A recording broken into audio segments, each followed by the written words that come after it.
Angel-6942 calling in. Angel-6942 calling in. Angel-6942 calling in. The date in human years is Friday, the 19th of February 2021. Now, I'm not sure how long it takes for my reports to get up there. Maybe a couple of days. But it certainly doesn't take 7 weeks not to get a reply from you. I mean, it's quicker to get a reply from the benefits agency.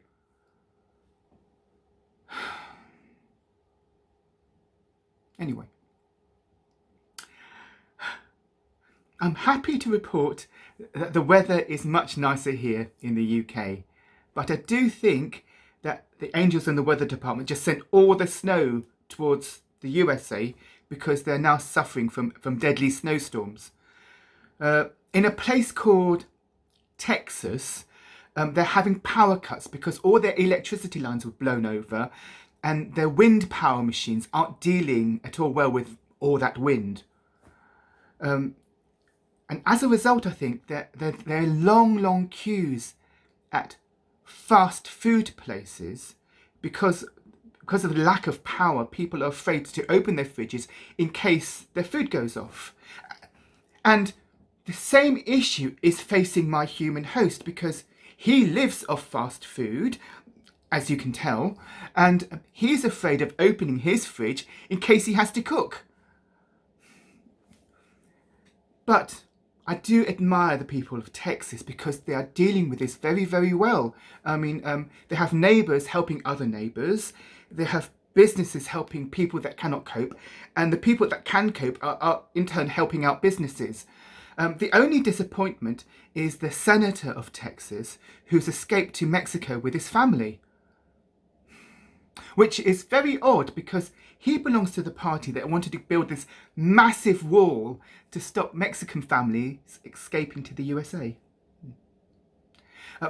Other news in the USA is that the government have failed to stick the ex-president in the peach for a second time.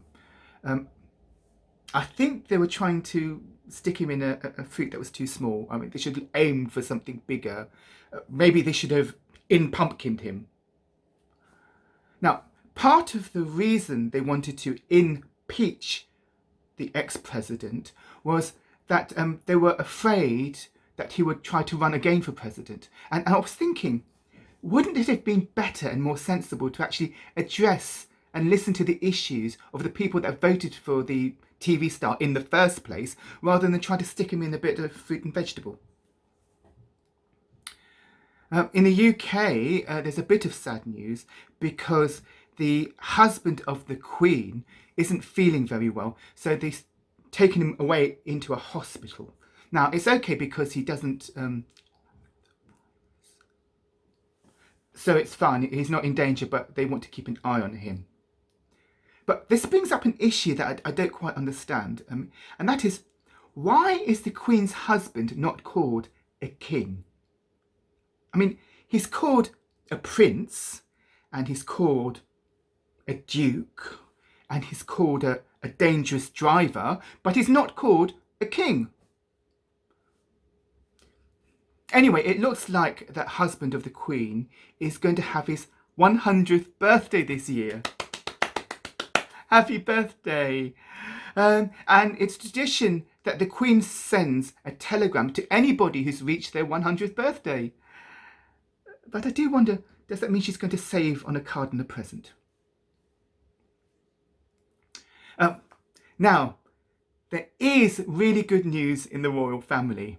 Do you remember I spoke about the future king's daughter-in-law, the one that sued the paper for publishing her private letters because she wanted to sort of live a private life and not seek publicity and to sort of live a normal life? Well, she and her husband, you know, the one with dirty feet and bunions? Yeah, well, she and her husband have fabulous news. But to respect her wishes, I'm not going to tell you about it. In fact, I'm never ever going to mention her ever again. And I do believe that to honour her wishes, that other people should ignore them and forget they ever existed. Now, also in the UK, they're rebuilding a road called the A14.